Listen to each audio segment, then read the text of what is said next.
everyone, it's Charlie. Thunderbolts has been out for a while. They've obviously retitled it New Avengers on all of the posters. Like they're really laying into the whole New Avengers of it all, leading into Avengers Doomsday. There have been a lot of questions as to what Marvel is going to be doing with the No way, the guy that plays Bucky is bald. I did not even know that, bro. Nah, what? So you're telling me he wears a wig? Crazy. Sentry in the Void heading into Avengers Doomsday Secret Wars, what their plan is for the character in Marvel Phase 7, like just in general, the future of the MCU, what are we going to see from Bob? There was even that first look at Avengers Secret Wars that seemingly depicted God Emperor Doom had captured Sentry and was keeping him in chains. Lewis Pullman, who plays the character, Marvel themselves have talked a lot about the future of the character, including the creator of the Sentry in the comics, Paul Jenkins. So we'll break it all down because obviously he's one of like the next most powerful characters that they've ever introduced. I am sure there'll be all kinds of power scaling questions once Avengers Doomsday and Secret Wars starts, like who are the new, most powerful characters in the MCU going forward? We will just conveniently forget about the events of Secret Invasion. First rule of the MCU is you don't talk about Secret Invasion.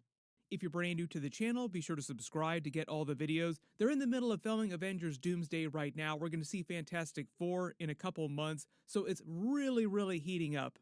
But because a big part of this is the way they set the character up in the Thunderbolts post-credit scene, careful for spoilers if you have not seen Thunderbolts yet, because we do need to talk about what happened during that movie.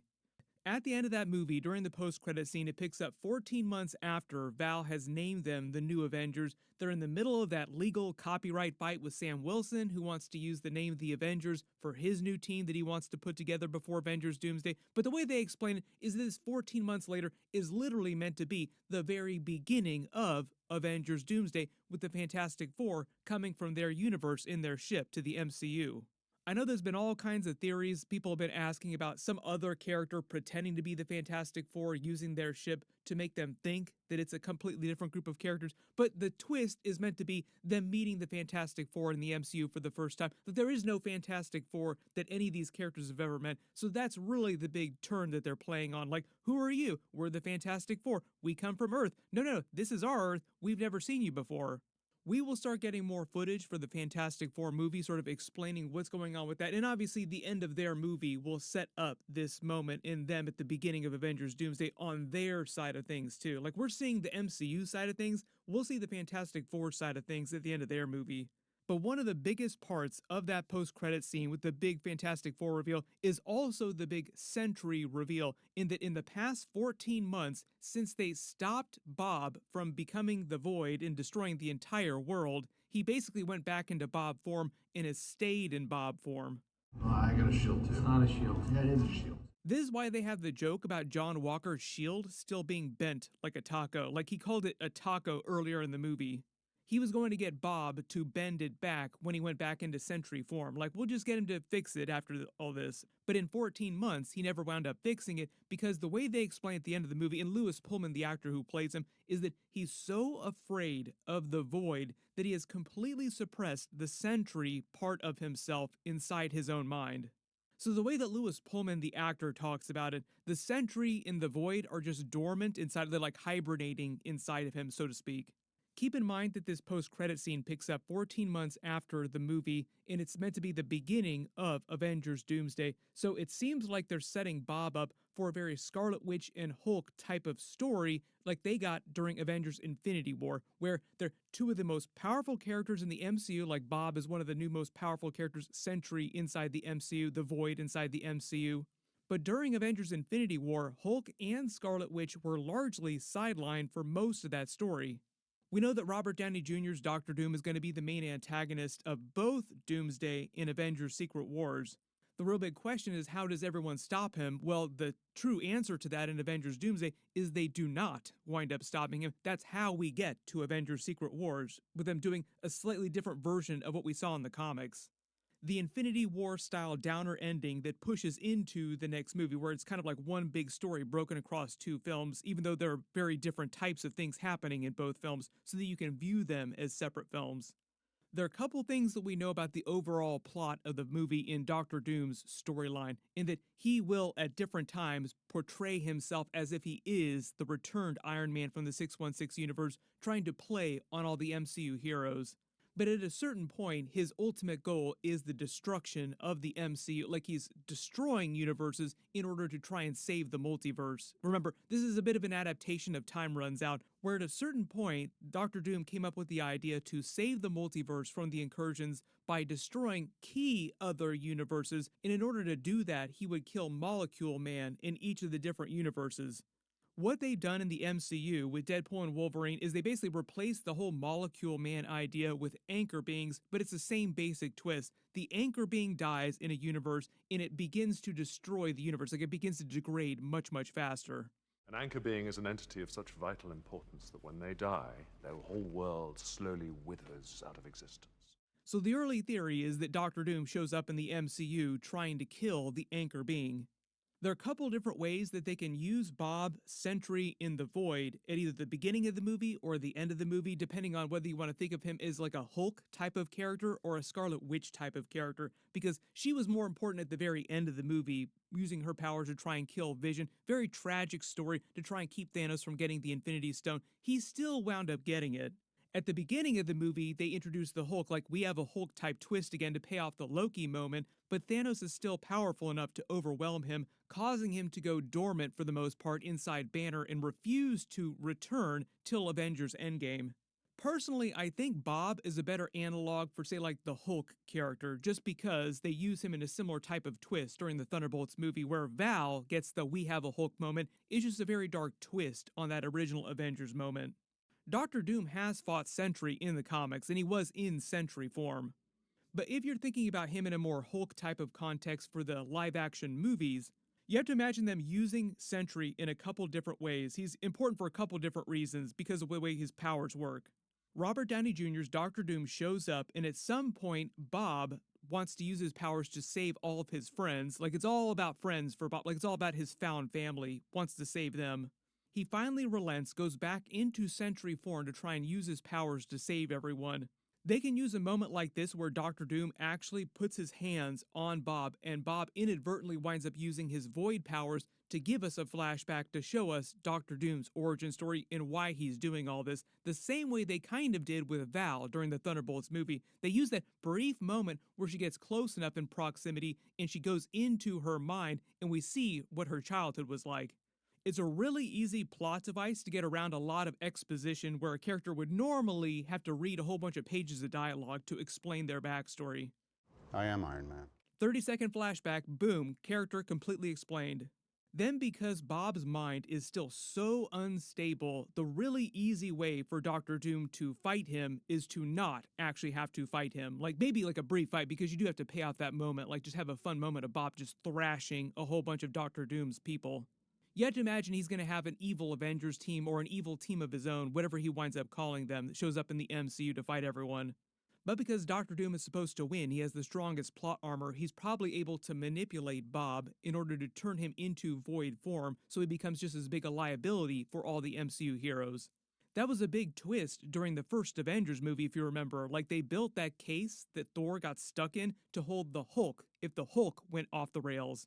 Loki literally tried to use that twist against them, so you have to imagine Doctor Doom trying to use a similar type of twist to disable the Sentry as a really big asset that the MCU has. I've taken one of your most powerful characters off the board. And because we need to look ahead towards Avengers Secret Wars, like how do they wind up ending Avengers Doomsday, how many of the characters survive into Avengers Doomsday, I'm guessing at least a couple of them do survive, but a lot of them here probably do wind up getting killed at the end of the movie somehow. If Bob does survive to Avengers Secret Wars, when Doctor Doom becomes God Emperor Doom, if we're talking about comic book Secret Wars Easter eggs here, where he remakes a version of reality on a version of Battleworld, whether or not they use the Void from the Loki series and Deadpool and Wolverine for that, or a completely different world, we will see. Marvel tends to take the simplest path when it comes to stuff like that, and the easiest way to do a Battleworld in the MCU is just to use the Void again. But because Doctor Doom gains the power to rewrite reality, he can do whatever he wants. He can change everyone's memories. He can take Bob's powers away completely if he wants to. But I think the easiest way to deal with Bob during Secret Wars, like we're talking about the second part of this, is to just not include him in most of the Secret Wars movie and just wait till like the very end of the movie when they start remaking the multiverse and fixing everything to then bring Bob back. There are just so many characters, like billions of characters that the Russos are trying to service in both of these movies, bring back a bunch of legacy actors. It just feels like it's easier for them to include a lot of these brand new characters in Avengers Doomsday and then kill most of them off, most of them, so that they can do different characters in Avengers Secret Wars. I feel a storm brewing. Then going forward in Marvel Phase 7, like this is the big thing. Like, how is Marvel going to deal with the Sentry character going forward? Like, what other stories we're going to see him in? Marvel will probably use Bob, the Sentry, and the Void the same way they used him in the comics after they introduced him. Typically, when they want to do a more psychological type of superhero story, a more thriller type of story, one's about addiction, recovery, where your main hero is also the biggest threat just because they're mentally unstable, kind of like The Boys with Homelander, where he is the most powerful hero on the world, but he's also the most unstable hero and potentially the worst villain that you could ever face. They were both created using special serums. They both have almost no version of kryptonite. Like Homelander has milk, women, if you want to think about it, more psychological type of problems. Sentry doesn't have any real type of kryptonite. Like he's a recovering addict, so you could look at like regular drugs or cucumber, like make all the cucumber jokes you want. But Sentry in the Void is a character that works with a more cerebral type of villain character who's a better foil for someone like that.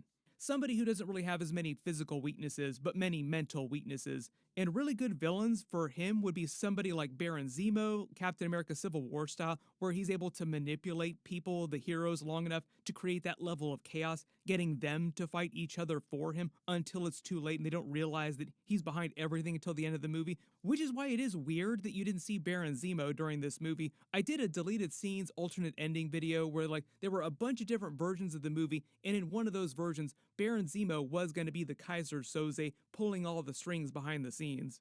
I would say another good villain for, say, like a Sentry or a Void type of story would be somebody like the Leader, but they kind of wasted him during Captain America Brave New World, or the Intelligentsia, but they kind of wasted that organization during the She-Hulk series.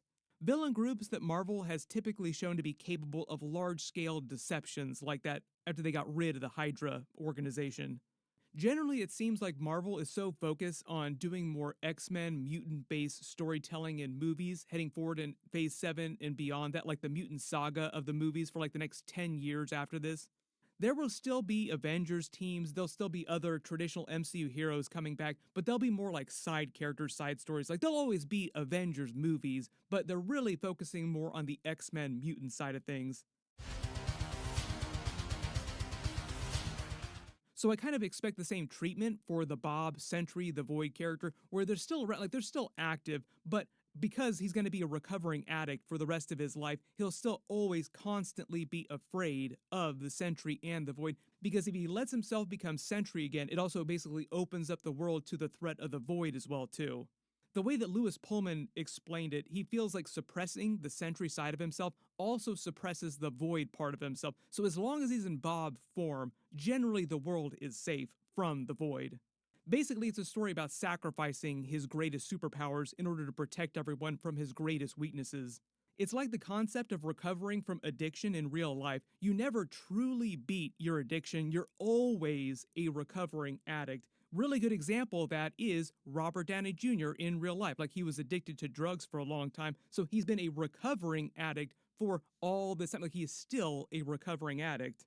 Sentry will Yo, I did not know that. Robert Downey Jr. had a drug addiction?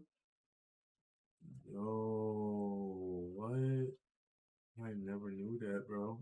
He's still a W character, still a W actor. never stop being in recovery. So anytime they want to do stories that sort of lean into that darker type of storytelling territory, that's probably where you see Sentry come back. When it comes to really iconic matchups, though, because they've been talking about doing more Hulk stories in the movies, and it seems like maybe eventually Marvel will work out their problems with Universal and be able to do a Hulk solo movie. Eventually, they do pay off Hulk versus Sentry. Really cool moment from World War Hulk in the comics, and it does seem like Marvel wants to do a World War Hulk type of story in the future, and they're just waiting till they fix their problems with Universal to actually do that. Moments like that would be other things to bring Sentry back for, just really iconic moments that he's had in the comics so far. But he's a relatively new character, so there's just like a lot of other stuff that Marvel's focused on right now, post Secret Wars, and that is the X-Men characters. But everyone, let me know in the comments what kind of stories you want to see them use Sentry for in the future, or iconic comic book moments. Yo, I want to see them use him for the Null story, bro. That shit would be fire, bro. Like, if they just had Null kill him and release the Void. But then he'd just be unstoppable, so I don't think they would do that. Yeah, there's no way you're stopping him at that point. moments. Given the Can't even lie, bro.